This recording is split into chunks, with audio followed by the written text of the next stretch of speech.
여러분 안녕하십니까. 최진봉의 보이는 라디오 최보라 시작하도록 하겠습니다. 일요일 순서 시작하는데 저희가 오늘 1시간 먼저 시작합니다. 원래는 9시부터 10시까지인데 오늘 특별한 손님을 모셨기 때문에 1시간 먼저 8시부터 시작해서 9시, 10시까지 2시간 동안 여러분과 함께 하도록 하겠습니다. 휴일에 추석은 잘 연휴 쉬고 계십니까? 집에서 오마이TV와 함께 하시면 즐거운 시간 될 줄로 믿습니다. 오늘 특별히 한 분을 모셨는데 특별 게스트는 누구시냐? 대전을 너무 사랑하시고 대전만 생각하시고 대전과 함께 하시고 대전 시민들과 함께 하기를 늘 원하시는 대전하면 이분이죠. 허태정 전 대전시장님 나오셨습니다. 안녕하세요, 시장님. 네, 안녕하세요. 네, 반갑습니다. 늘 대전만 생각하시잖아요. 그냥 자나깨나. 예, 저는 대전에서 네네. 청년 시절도 보냈고 네네. 또 정치도 대전에서 시작해서 하셨고. 지금까지 하고 있기 때문에 맞아요. 무엇보다도 어떻게 하면 대전을 좀 더 잘 살게 시민을 좀 더 행복하게 할까 네. 이게 제 머릿속에 있는 가장 큰 고민이죠. 그러니까요. 네. 오늘도 사실은 대전에 계시다가 지금 이 방송 때문에 KTX 타고 올라오신 예, 거잖아요. 제가 좋아하는 오마이TV가 부르는데 제가 좋아하는 우리 최진봉 교수님이 부르면 딸같이 와야죠. 아유, 감사합니다. 근데 추석 인사 먼저 우리 시청자분들께 대전 시민도 그렇고 또 일반 시청자 전국의 시청자분들께 추석 인사 한마디 부탁드리겠습니다. 네, 오마이TV 시청자 여러분 반갑습니다. 전 대전시장 허태정입니다. 네, 긴 추석 연휴가 시작됐습니다. 좀 경제도 어렵고 특히 서민들 어려운 환경이지만 이번 연휴만큼은 가족들하고 편안한 시간 보내시고요. 재충전해서 또 화이팅 하시기 바랍니다.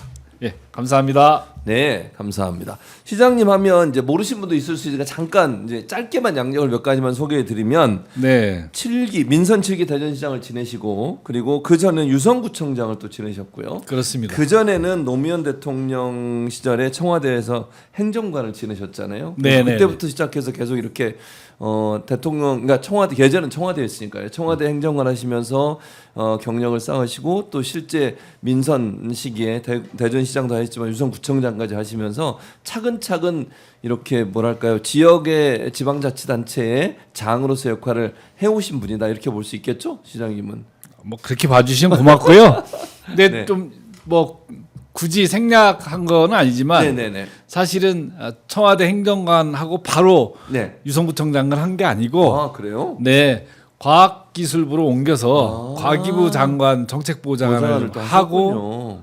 또 그 전에는 네. 대덕특구에서 네. 부설기관장도 하고 그랬습니다. 그러셨네요. 그러니까 대덕특구가 유성에 있지 않습니까? 네네, 그렇습니다. 그래서 유성의 미래를 위해서는 과학기술에 대한 이해가 꼭 필요하다 싶어서 네. 그런 시간도 함께 가졌습니다. 그러죠. 그러면 결국 대전에 그 과기부 보좌관도 결국은 유성과 연관돼 있고 대전과 연관돼 있는 거잖아요, 그쪽에. 그렇죠. 사실 대전의 미래를 짊어진 것이 바로 대덕특구라고 할 수 그렇죠. 있는데 네, 맞습니다. 과학기술뿐만 아니라 이것을 어떻게 지역과 연결시켜서 지역의 산업, 경제, 네. 좀 더 나가면 일자리로 연결시킬 것인가를 늘 고민하면서 그런 시간을 보냈죠. 네. 그리고 이번에 사실 이제 대전하면 국가정보자원관리원 화재로 물론 좀 이제 논란이 되긴 정말 합니다. 안타까운 그 사건이었습니다. 기관이 지금 대전에 있는 거잖아요. 그렇습니다. 예. 이게 사실은 이제 시민들도 잘 모르세요. 네. 예전에는 간판을 좀 다르게 걸고 있었기 때문에 그렇군요. 이게 무슨 연구기관 이렇게 이해했는데 사실은 그 안에 네. 우리 대한민국의 그 공공 네. 전산망을 다 관리하는 곳이 그곳에 있고 대전은 그 외에도 여러 기관들이 있어요. 아, 그래요? 사실 네. 정부 이런 정보통신망의 보안이 제일 중요하지 않습니까? 중요하죠. 예. 그거를 관리하고 점검하는 국가보안기술연구소 대전에 있고 네네. 또 요즘은 이제 AI 시대에 네네. 가장 기본이 되는 게 이제 빅데이터. 빅데이터죠. 이 맞습니다. 사업을 총괄하는 데가 한국과학기술정보연구원 일명 이제 키스티라고 이렇게 부르는데 예. 이것도 대전에 있고. 대전에 있고. 그래서 정보통신 관련 모든 지식 자산과 관련된 기반들이 네. 대전에 모여 있다 이렇게 보시면 되겠습니다. 그럼 대전은 그만큼 중요한 도시군요. 이게 기술, 과학기술 이 분야에서는 가장 우리나라 중요한 지방자치단체도 이렇게 볼 수 있겠네요. 실제로 이제 과거에는 이 정보기관들이 네네. 주로 내치나 이런 정치 이런 데 깊이 관여했지만 네. 지금 제일 중요한 거는 그 국가 안전망 네. 그 중에서도 이제 통신의 안전망이 제일 중요하고 또 지식 자산들이 해외로 유출되는 것들을 막아야 되니까 그렇죠. 이런 게 굉장히 중요한 요소여서 국가 기관들도 사실은 대덕 특구에 굉장히 민감하게 이렇게 주시하고 있고 관리하고 있습니다. 이번 이제 화재로 인해서 사실 그 담당 공무원, 행안부 공무원이 안타깝게 이제 생을 마감하는 일이 있었는데 김민석 국무총리 그리고 강훈식 대통령실 비서실장이 조문도 하고 이랬는데 보시면서 어떠셨어요? 정말 가슴 아픈 일이죠. 이게 물론 이제 워낙 큰 사건이고 네네. 그러다 보니까 그걸 책임지고 있는 사람이 갖고 있는 심리적인 부담 네. 괜히 클 수 있어요. 또 실제로 공무원들이 저도 뭐 공직 생활 오래 해보고 또 공직자들과 함께 해왔습니다만 굉장히 높은 책임 의식을 갖고 있거든요. 네. 그런 것을 좀 못 견뎌 한 것이 아닌가라는 어떤 짐작이 드는데 네네. 그럼에도 불구하고 너무 안타깝습니다. 그러니까요. 너무 안타깝고 귀한 생명인데요. 그러니까요. 그 총리나 비서실장이 직접 조문한 거는 뭐 현 정부가 잘한 일이라고 볼 수 있겠죠. 어쨌든 빠른 시간에 그렇게 가서 국민을 대표해서 또 정부를 대표해서 그런 조문을 하는 행동에 저도 사실은 뭐 구청장, 네네. 특히 시장 이렇게 하면서 저희 직원 중에 누군가가 네. 또 불행한 일이 닥치고 네. 또 그걸로 인해서 또 잘못된 일이 발생하거나 이러면 국민들 앞에 또 시민들 앞에 무릎 꿇고 사과도 하고 또 가서 유가족들이나 이런 분들 위로도 하고 하는 네. 것은 당연한 책무라고 생각을 합니다. 그러니까요. 그러면서 총리님이나 비서실장이 가서 이렇게 조문하고 또 유가족 위로하고 네. 하는 것은 어떻게 보면 당연하기도 하지만 잘한 일이다 이렇게 생각이 듭니다. 근데 그동안 왜 또 이런 말씀을 드리냐면 윤석열이 했던 행동을 보면 이태원 참사도 그렇죠. 그러니까 윤석열 정부 때 있었던 참사 현장에 한 번도 간 적도 유가족 만난 적도 없었거든요. 사과도 제대로 안 하고. 그분들은 그분이란 표현도 예, 그렇고 그 사람들은 예. 국민을 예. 주인으로 생각하는 게 아니라 아니죠. 자기들이 부리는 부하나 예, 예. 자기들이 필요한 도구 정도로 여기는 거죠. 맞아요. 예. 국가의 어떤 중요한 어떤 사변이 발생하거나 어려움이 발생하면 먼저 나서야 되고 책임져야 되고 또 국민들을 위로해야 되는 것이 지도자들의 당연한 책무인 겁니다. 근데 뭐 한 번 안 했죠. 이태원 참사든 뭐 어디 이런 오송 지하철도 네, 참사 네. 이런 거 있을 경우 누구도 네. 국민들 앞에서 사과하죠. 진심으로 사과하고 또 책임자들을 처벌하고 그걸 다 책임지는 태도들을 한 번도 보여준 적이 없어요. 없지 않습니까? 네, 맞습니다. 그러니까 쿠데타도 저렇게 하는 겁니다. 그러니까요. 예. 아유, 정말 그런 정부가 있었다는 게 너무 진짜 가슴 아프고 화가 나는 일인데 이재명 정부 들어서 그런 부분들을 많이 좀 바꿔가고 정상으로 되돌리고 있어 다행이라는 생각이 듭니다. 갑자기 또 예. 더워지네요. 그냥 또 그러시- 갑자기. 화가 나시죠? 윤석열만 생각하면 화가 납니다. 네, 그렇습니다. 자, 충청하면 아무래도 전통적인 스윙보터 지역이다. 네. 역대 민선 대전 광역시장만 봐도 이게 아마 화면에 준비되어 있을 텐데 이게 너무 그 95년도엔 자유민주연합에서 그리고 98년도에 역시 자유민주연합 그리고 2002년에 한나라당, 6년에 한나라당, 2010년에 자유선진당, 14년도에 2014년 새정치민주연합 그리고 18년에 우리 시장님, 22년에 국민의힘이 다시 됐는데 이렇게 지금 쭉 보면 이게 어느 한쪽에 뭐 물론 뭐 약간 뭐랄까요 그 예전에 뭐 자민당이라고 했던 그 계열이 많긴 합니다만 왔다 갔다 하는 걸 보면 충청의 마음은 어느 한쪽에 쏠려 있지 않다 이렇게 볼 수 있을까요? 어떻습니까? 저 표를 보고 있으니까 네. 마음이 참 편치 않네요. 네네. 저 밑에도 허태정이 한 번 더 그러니까 썼어야 되는데. 2022년 그게 대선 바로 다음이어서 그래요. 솔직히 얘기하면 그때 대선만 아니었으면 또 어떻게 될지도 모르긴 네, 한데. 물론 네. 이제 그렇게 얘기할 수 있는데 저 표에서 보시다시피 네. 초대 시장 말고 네네. 대전 한 번도 연임한 시장이 없어요. 그러네요. 그러니까 보면 네, 네, 네. 6명이 다 계속 바뀌잖아요. 그러네요. 그러니까 굉장히 예민한 지역입니다. 네네네.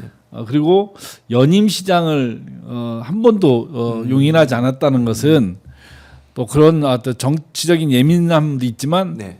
결과적으로 놓고 보면 지역 발전에는 굉장히 저의 요인인 거죠. 맞아요. 정치라는 게 연속성을 갖고 행정이든 그러니까요. 연속성을 갖고 가야 성과를 낼 수 있거든요. 또 이 광역단체장이라는 자리는 2, 3년 내 성과가 잘 안 납니다. 나죠. 네. 그래서 최소한 2번 정도를 해야 좀 자기 계획한 것도 제대로 진행도 하고 성과도 내는데 좀 아쉽죠. 근데 좀 결과적으로 저것뿐만 아니라 네. 지방선거를 넘어서 대선까지 쭉 놓고 보면 네. 확실히 이 충청도가 이 캐스팅 보트를 하는 그렇죠. 거는 분명하죠. 캐스팅 보트를 하죠. 이 충청권의 지지를 받는 자가 대통령이 된다는 네, 게 맞아요. 뭐 그동안 역사적으로 입증이 됐고 네. 그런 반면에 충청권은 또 총선이나 지방선거는 그 당시에 민심을 반영하는 아주 중요한 그 잣대가 됩니다. 그래서 네. 이번 지방선거에서 승리해야만이 이재명 정부가 이후에 안정적인 국정 운영에도 도움이 되고 또 총선 그 다음까지 갈 수 있는 힘이 생긴다 이렇게 저는 이렇게 보고 있습니다. 그러니까. 그러다 보니까 내년 6월 지방선거가 중요할 수밖에 없다. 충청 지역에서 특히 이제 대전은 가장 중심의 도시이고 대전에서도 그 반드시 충청을 다시 가져와야 되는 그런 탈환해야 되는 지역으로 볼 수 있을 텐데 그게 결국은 이제 충청에서 광역단체장을 이기는 그것이 결국은 전국적으로도 지방자치단체, 그러니까 지방선거에서 승리할 수 있는 토대가 될 수 있다 이렇게 볼 수도 있겠죠. 그렇습니다. 지난 지방선거를 돌이켜 보면 대통령 선거 끝나고 바로 그렇죠. 선거 네, 치르니까 맞아요. 그 영향을 받아서 받았죠. 네. 사실 충청권이 민주당 입장에서 놓고 보면 전멸한 거잖아요. 했는데 맞아요. 제가 그때 당시에 2.3% 정도 그러니까요. 졌어요. 참 아까워요. 예, 좀 아까웠죠. 사실은 바로 직전까지도 세계 그 방송 네네네. 조사에서는 제가 이기는 걸로 나왔거든요.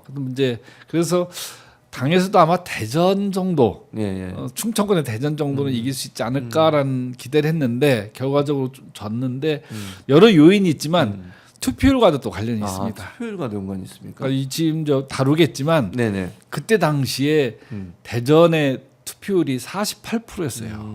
그러니까 제 생각에는 한 55%? 네네네. 요 정도면 충분히 이긴다 이렇게 이길 수 생각을 했는데 있었는데, 예. 워낙 대선 이후 실망감이 크다 맞아요. 보니까 실망감이 크죠. 기권하신 분들이 많아서 특히 이번에는 이번에는 민주당 지지자들이 그런 거죠. 그렇습니다. 그리고, 예. 그래서 이번에는 제일 중요한 것 중에 하나가 우리 지지자들의 투표 참여입니다. 투표가 제일 중요하군요. 그러니까 이게 결국은 투표율이 선거에도 영향을 많이 미치는 경향이 있는 거군요. 결국은. 그러니까 팽팽할 때는 네네. 그 투표율이 결정적일 수도 있습니다. 아 그렇군요. 뭐 1, 2% 싸움 할 때는 네네네. 어느 지지층이 더 투표에 적극적으로 참여하느냐 참여하느냐. 이게 뭐 결론을 내는 거죠. 참. 근데 이제 요즘 아무래도 이제 추석 앞두고도 시장도 가보시고 민심도 쭉 들으실 텐데 충청 민심은 좀 어때요? 이정민 정부 들어서고 나서 좀 변화가 있습니까? 시원시원하다. 아 시원시원하다. 시원시원하다. 이제 네. 특히 이제 시민과의 대화나 네네. 국민과의 대화들 이렇게 하시잖아요. 그러면 사람들이 깜짝깜짝 놀라는 거예요. 이재명 대통령이 정말 똑똑하구나. 그러니까 똑똑한 건 대충 알았어. 알았는데 네네네. 디테일이 너무 강한 거예요. 현안에 대한 이해도가 이해도가 너무 높죠. 높으니까 맞아요. 사람들이 정말 일 잘한다.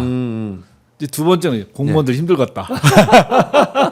이런 이야기도 하는데 저는 이제 일찍이 이재명 대통령의 일하는 스타일을 아니까 네네네. 제가 그 뭐 대통령실 참모로 가는 분들이나 이런 분들 보면 되게 막 축한다 이러잖아요. 네. 그러면 아이고 고생 좀 하겠네.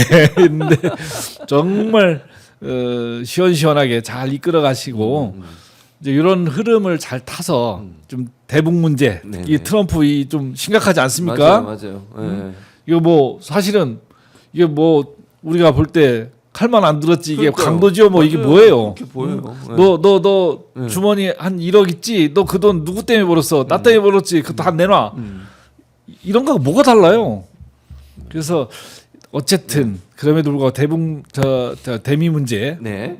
잘 풀어야 되니까 그것만 잘 하면 좀 국내 정치도 좀 안정화되지 않을까 이런 생각입니다. 그래서 전체적으로 이재명 대통령이 실용주의 노선을 따르고 있잖아요. 외교에 네. 있어서도 어느 한쪽에 치우치지 않고 중국이든 미국이든 우리에게 이익이 된다면 뭐든지 하겠다 이런 자세. 북한 문제도 남북 문제도 실용적으로 접근해서 우리가 주도권을 쥐지 않아도 뭐 평화만 이루어진다면 뭐든지 하겠다 이런 모습을 이런 실용주의 노선은 어떻게 평가하세요, 시장님? 저는 일찍이 사람들이 이제 가끔 이 중도나 보수에 계신 분들이 네. 이제 이재명 대통령 이제 후보 시절이나 당 대표 시절에 잘 모르니까 네네. 막 그 이재명 대표의 급진성에 대한 걱정들을 막 하고 그랬을 때 그랬었죠. 네, 맞아요. 제가 단호하게 했어요. 네. 제가 지켜본 이재명 대통령 그 당시에 네. 후보자나 대표님은 정치적으로 놓고 보면 오히려 제가 더 좌파에 가깝다. 이재명이라는 사람은 철저히 실용주의 노선을 걷는 분이다. 네. 그래서 아마도 국가 경영도 매우 실리적으로 할 것이다라고 제가 여러 번 말씀을 드렸었고 네네. 실제 요즘 하시는 거 보면 이념에 치우치지 않지 맞아요. 않습니까? 전혀 치우치지 않아요. 제일 중요한 게 1번이 국익이고 맞습니다. 두 번째가 국민이잖아요. 네, 그렇죠. 이런 태도를 명확히 보이고 계시기 때문에 네, 저는 뭐 국가적인 문제도 외교적인 현안에 대해서도 국익에 맞게 철저하게 움직이실 거라 보고 또 국민들에 대한 뭐 그 애정 네, 네. 그건 뭐 설명 안 해도 뭐 그렇죠. 이미 다 알고 네, 계시니까 맞습니다. 예. 잘 풀어 나가시자 봅니다. 네.